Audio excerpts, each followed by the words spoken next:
Hello, everyone. Welcome back to Speakeasy FM. Hi, we're really happy you're here today. I'm Stacy. And I'm Ian, and on this channel, we help you practice real, everyday English. The English people actually use, not textbook English, real conversations. If you enjoy our videos, please like this one and subscribe. It really helps us out. Thank you so much. Okay, Ian, can I ask you something serious right away? Uh-oh, that tone. What did I do? You didn't do anything. I just want to ask you a question. Are you happy with your life right now? Wow, before coffee? That's a heavy question. I'm serious. I read this thing this morning and it made me think. Okay. Am I happy with my life? Mostly, yes. Although I did step on a Lego this morning and I am still emotionally recovering. A Lego? You don't have kids? I don't know where it came from. It appeared. It was waiting for me. Barefoot, 6 a.m., pure pain. That's very on brand for you, actually. Thank you, I think. But really, that question is our topic today. How do you actually change your life? Not the Lego, the bigger stuff. Ah, I see what you did there. Okay, I like this topic because I think a lot of people watch this channel and they're not just learning English.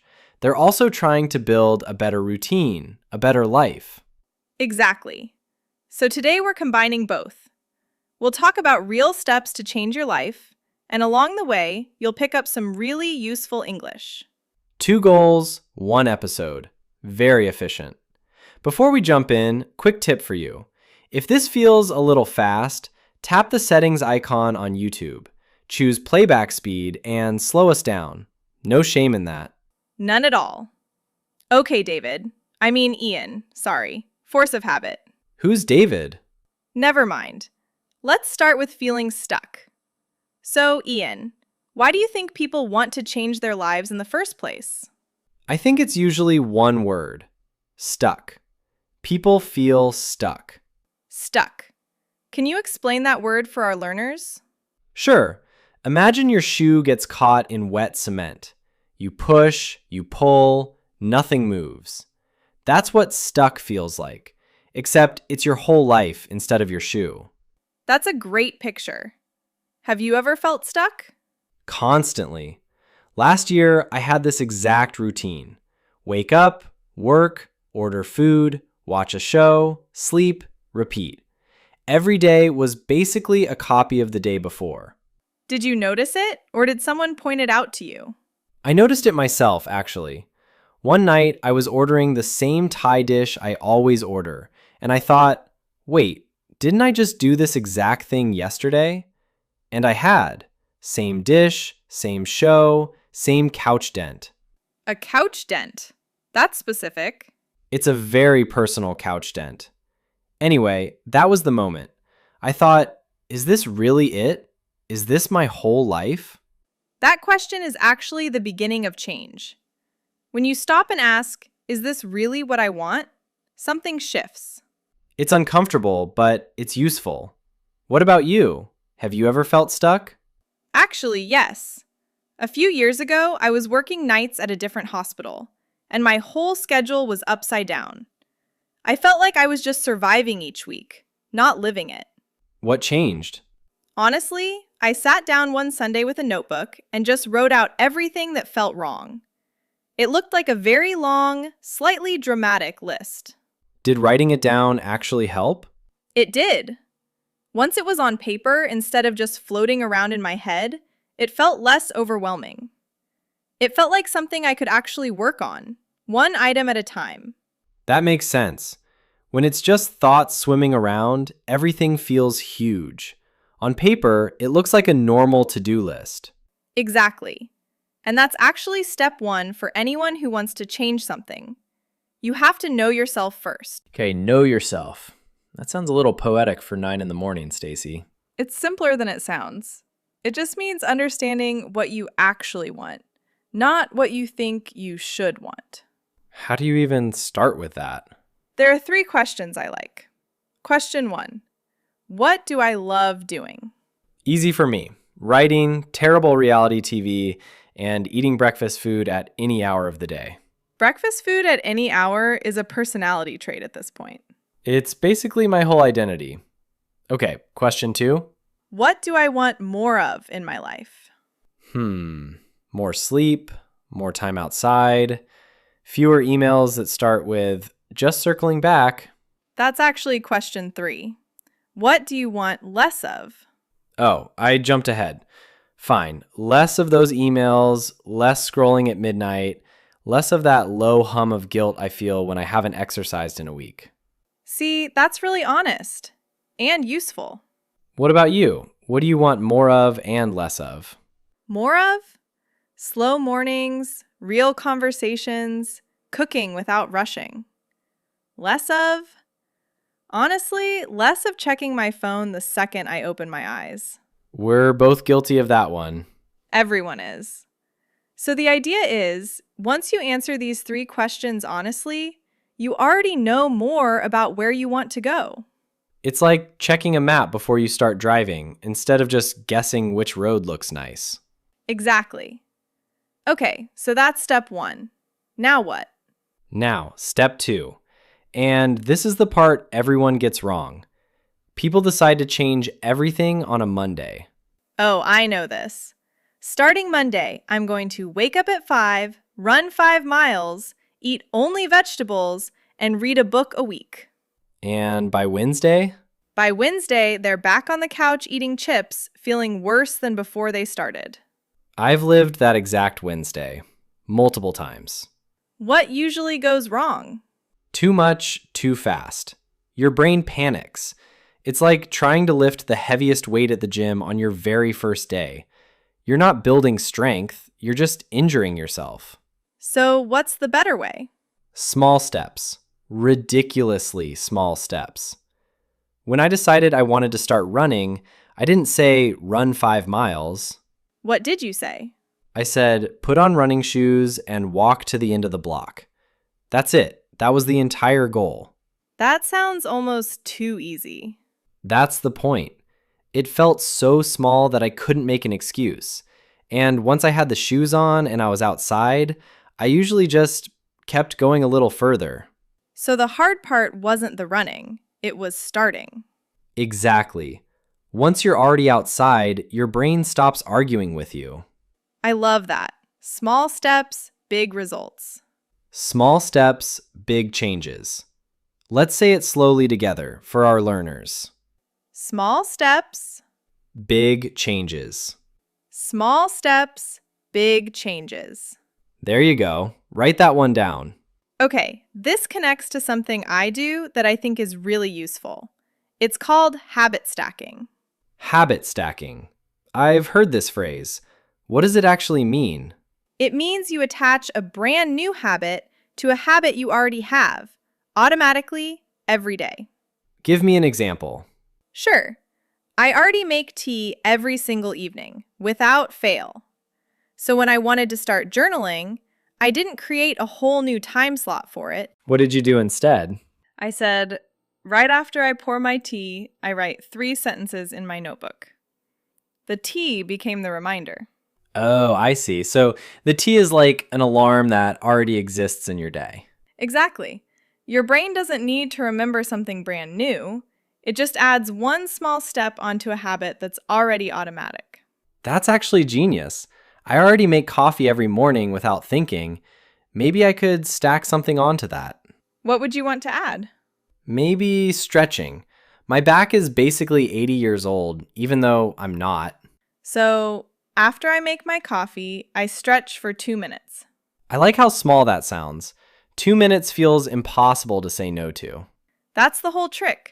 You're not asking for a big commitment. You're just borrowing 2 minutes from a habit you already do without thinking. Building blocks. One habit on top of another.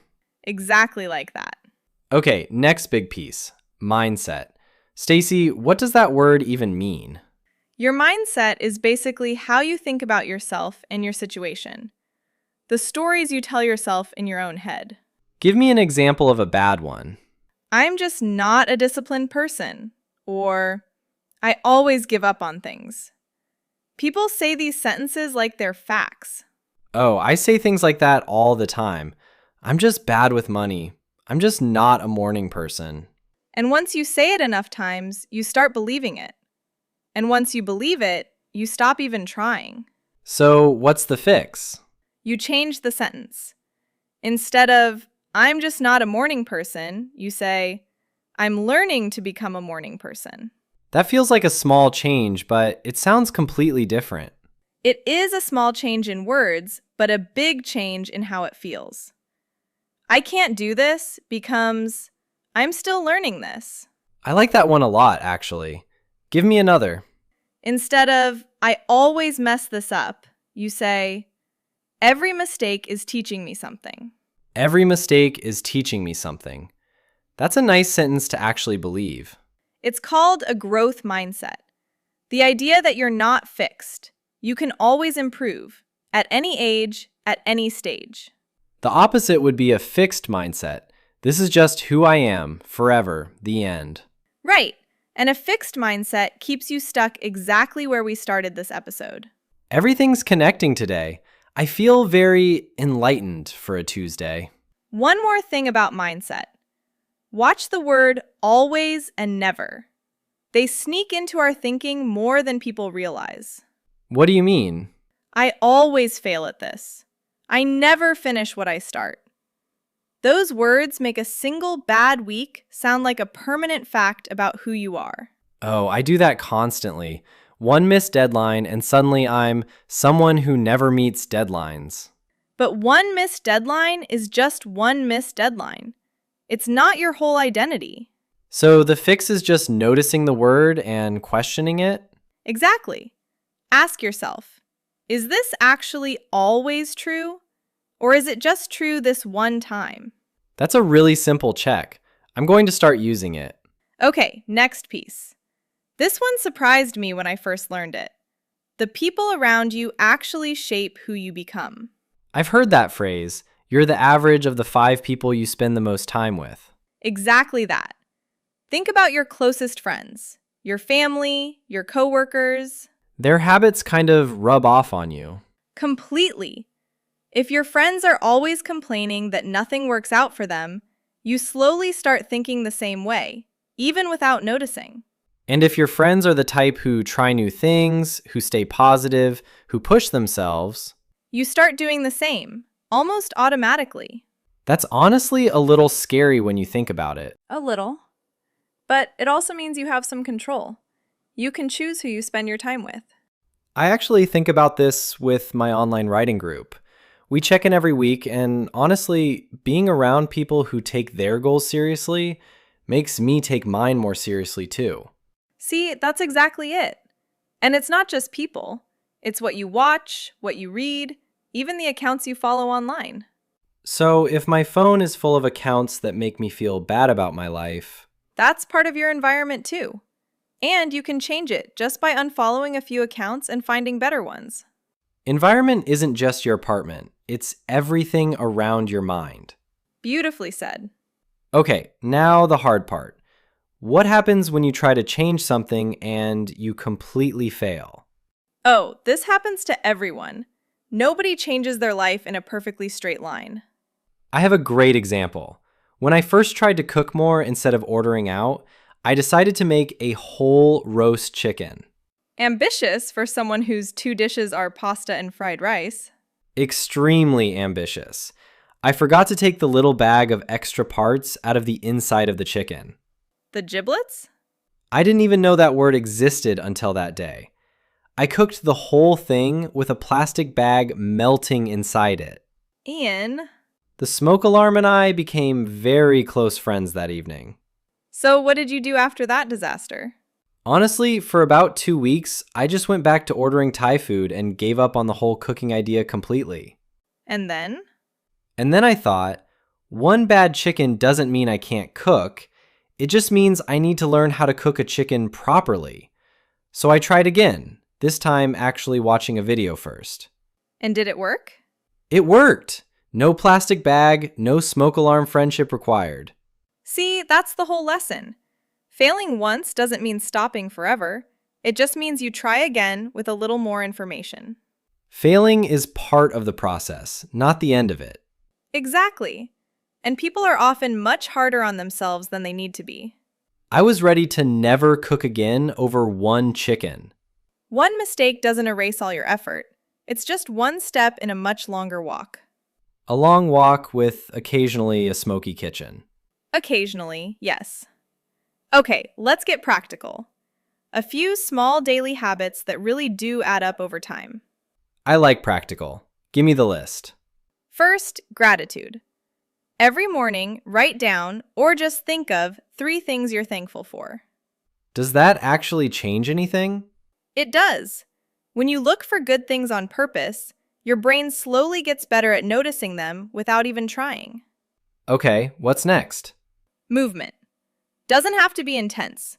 A short walk, some stretching, even dancing badly in your kitchen counts. I do that one already, unfortunately for my neighbors. Third, learn something small every day. A new word, a new fact, 5 minutes of anything. 5 minutes doesn't sound like much. It's not much in one day, but 5 minutes every day for a year is over 30 hours of learning. That adds up more than I expected. Fourth, rest. Actual rest, not just being tired all the time and calling it productive. I need to hear that one more often, honestly. And fifth, be kind to yourself. Talk to yourself the way you'd talk to a close friend. If my friend burned a chicken, I wouldn't say, "You're hopeless." I'd say, "That happens. Try again next time." Exactly. So say that to yourself, too. Noted. Be my own friend, not my own worst critic. That's the whole idea. Okay, we covered a lot today. Let's slow down and review the most useful words and phrases. Great idea. First word, stuck. When you feel stuck, you feel like you can't move forward in some part of your life. Example: I felt stuck in my old job, so I decided to look for something new. Next, mindset. Your mindset is the way you think about yourself and your situation. Example: changing my mindset helped me see mistakes differently. Next word, growth mindset. That's the belief that you can improve with effort instead of believing you're simply stuck the way you are. Example: she has a growth mindset, so she sees every challenge as a chance to learn. Next, habit stacking. That's when you attach a new habit onto an old habit you already do automatically. Example: I'm using habit stacking to remember to stretch right after I make my coffee. Good one. Next word, consistent. Being consistent means doing something regularly, again and again, not just once. Example: it's not about being perfect, it's about being consistent. Next, environment. In this sense, meaning the people and things around you that shape your habits and thinking. Example: changing my environment, like the people I spend time with, changed how I think about my goals. Next word, gratitude. A feeling of being thankful for something in your life. Example: writing down 3 things I'm grateful for every morning really improved my mood. And our last word, self-compassion. Being kind and gentle with yourself, especially after a mistake, instead of being harsh. Example: after I burned dinner, I practiced some self-compassion instead of being angry at myself.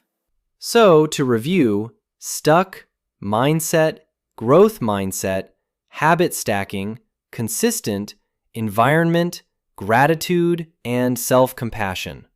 8 really useful words. Try using just one of them today. Okay, let's wrap up everything we talked about.